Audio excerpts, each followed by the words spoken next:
Ready to ditch the code and build an amazing website in minutes? Let's jump into Pagecloud. First, sign up for a Pagecloud account and land on your dashboard. Click Create New Site to start a fresh project.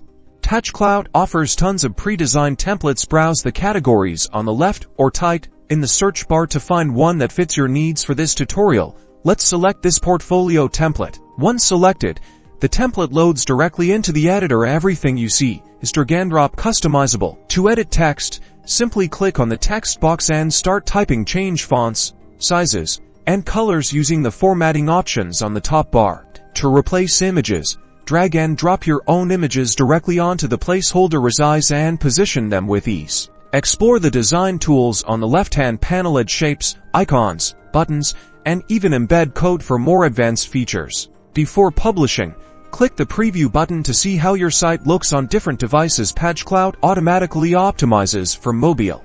Ready to go live? Click the publish button, choose a domain name, and your website is live. It's that simple.